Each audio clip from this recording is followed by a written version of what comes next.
নমস্কার। In the light off history ইতিহাসের আলোয় ইউটিউব চ্যানেলে আপনাদের স্বাগত। আমি সুরজিৎ স্যার শুরু করছি আপনাদের অষ্টম ভিডিও, যে ভিডিওর মূল বিষয়বস্তু আমাদের প্রকল্প এবং সেই প্রকল্প কিভাবে আপনারা রূপায়ণ করবেন। আমার প্রিয় শিক্ষক শিক্ষিকা, আমার প্রিয় ছাত্রছাত্রীরা, তোমাদের জন্য এবং আপনাদের জন্য আমাদের in the light off history ইতিহাসের আলোয় ইউটিউব চ্যানেলে শুরু করছি আজকের ভিডিও, প্রকল্প নির্বাচন এবং তার সম্পাদন। আমরা ধরুন কৌটিল্যের অর্থশাস্ত্র, আমাদের উচ্চ মাধ্যমিক শিক্ষা সংসদ যে নতুন সেমিস্টার ব্যবস্থা করেছেন, সেই সেমিস্টার ব্যবস্থায় পূর্ণমান প্রকল্পের জন্য রয়েছে 20।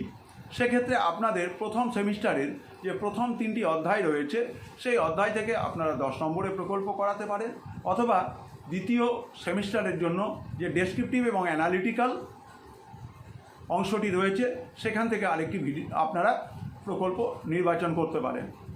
কিন্তু সর্বমোট পূর্ণমান 20, 10 করে আপনারা ভাগ করতে পারেন, এবং যদি সম্ভব হয়, সময় যদি না থাকে, তাহলে আপনারা এই প্রকল্পটি একেবারে 20 নম্বরের হিসেবে পড়তে পারেন। যেহেতু আমাদের উচ্চ মাধ্যমিক শিক্ষা সংসদ ইতিমধ্যেই নোটিফিকেশান করেছেন যে সেপ্টেম্বর মাসে আপনাদের প্রথম সেমিস্টারের পরীক্ষা বিদ্যালয়গুলোকে সম্পাদন করতে হবে, তার আগে সিলেবাস শেষ করার বিষয় রয়েছে, সুতরাং আপনাদের হাতে সময় অত্যন্ত কম, এবং এই অল্প সময়ের মধ্যে আপনাদের যে সমস্ত বিষয়গুলোকে প্রকল্পের আয়ত্তায় আনা হয়েছে, সেই বিষয়গুলোর মধ্য থেকে নির্বাচন করে আপনাদেরকে প্রকল্পটি পড়তে হবে। আমি প্রথমে আপনাদের সপ্তম ভিডিওতে আমাদের ষোড়শ মহাজনপদের ইতিহাসের উপরে কিভাবে প্রকল্প করবেন তার ধারণা দিয়েছি। আপনারা মনে রাখবেন যে প্রকল্প করতে গেলে আমাদের মনে রাখতে হবে, প্রকল্প মানে হচ্ছে হাতে কলমে কাজটা করা।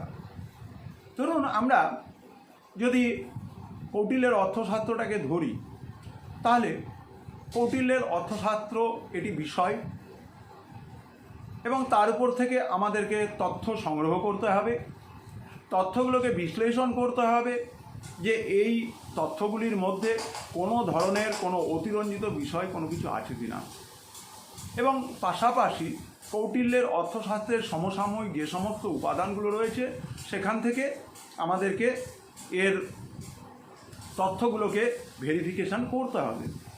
এবং তারপরে আপনারা যেটা করবেন সেটা হচ্ছে প্রকল্পের উদ্দেশ্যটাকে আপনারা ব্যক্ত করবেন, যে ভারতবর্ষে কৌটিল্যের অর্থশাস্ত্র লেখক যেই হন না কেন, তিনি আর যাই হোক না কেন, তিনি চন্দ্রগুপ্ত মৌর্যের রাজসভার একজন গুরুত্বপূর্ণ ব্যক্তিত্ব ছিলেন, এবং তিনি খুব কাছ থেকে মৌর্য প্রশাসনকে দেখেছেন, এবং মৌর্যদের হাত ধরে যে প্রশাসন ব্যবস্থা গড়ে উঠেছিল, যে কল্যাণকর রাষ্ট্রের ধারণা তৈরি হয়েছিল, সেগুলোকে কিন্তু আপনাদের কৌটিল্যের অর্থশাস্ত্র এই প্রকল্পটি তৈরি করতে গিয়ে আপনাদেরকে লিখতে হবে। সুতরাং আপনাদেরকে প্রকল্প নির্বাচন করতে হলো, তথ্য সংগ্রহ করতে হলো, তথ্য বিশ্লেষণ করতে হলো, এবার হচ্ছে কার্য সম্পাদনা। অর্থাৎ কৌটিল্যের অর্থশাস্ত্র এই বিষয়টি যখন আপনারা করবেন, তখন আপনারা এই বিষয়টিকে যৌথভাবে ছাত্রছাত্রীদের মধ্যে দায়িত্ব ভাগ করে দিতে পারেন।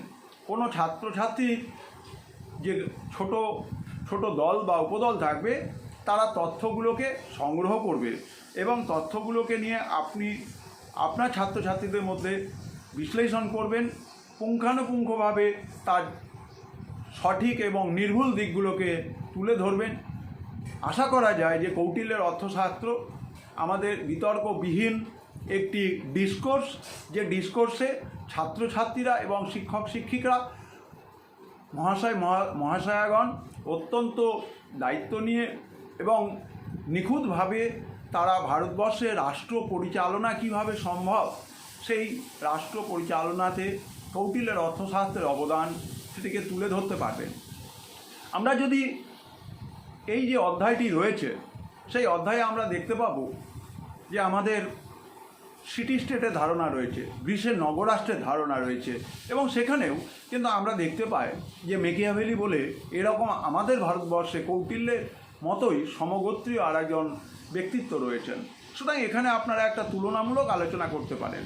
সুতরাং ইতিহাসের আলোতে আমাদের কৌটিল্যের অর্থশাস্ত্র বিষয়ে প্রকল্প তৈরি করবার সময় আপনারা অবশ্যই একটি তুলনামূলক আলোচনা রাখবেন, এই প্রত্যাশাটা রাখি।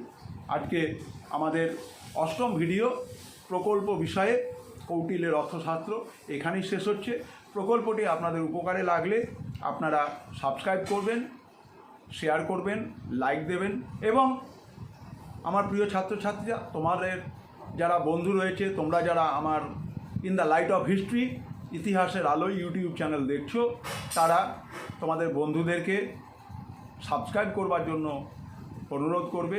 শিক্ষক শিক্ষিকাদের কাছে আমার অনুরোধ, আপনারা এর দ্বারা উপকৃত হলে, এই ভিডিওগুলি দ্বারা উপকৃত হলে আপনারা এই ভিডিওগুলিকে আপনাদের ছাত্রছাত্রীদের মধ্যে ছড়িয়ে দেবেন। আপনারা সবাই ভালো থাকবেন, কমেন্ট বক্সে কমেন্ট করবেন।